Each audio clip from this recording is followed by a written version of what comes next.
வணக்கம்.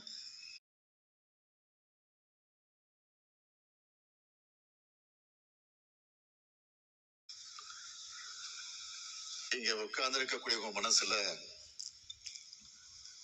இப்ப என்ன ஓடிக்கிட்டு இருக்குன்னு எனக்கு நல்லா தெரியும்.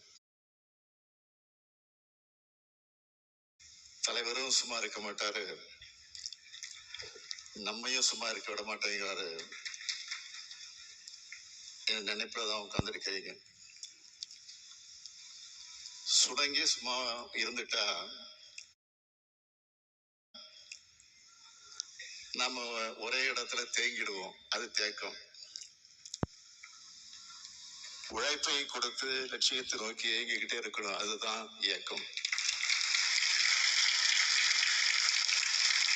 அப்படி நம்முடைய இயக்கம்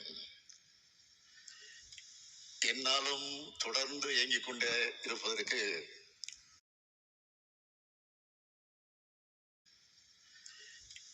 என்னாலும் தொடர்ந்து இயங்கிக் கொண்டே இருப்பதற்கு அடித்தளமான உங்களை நம்பி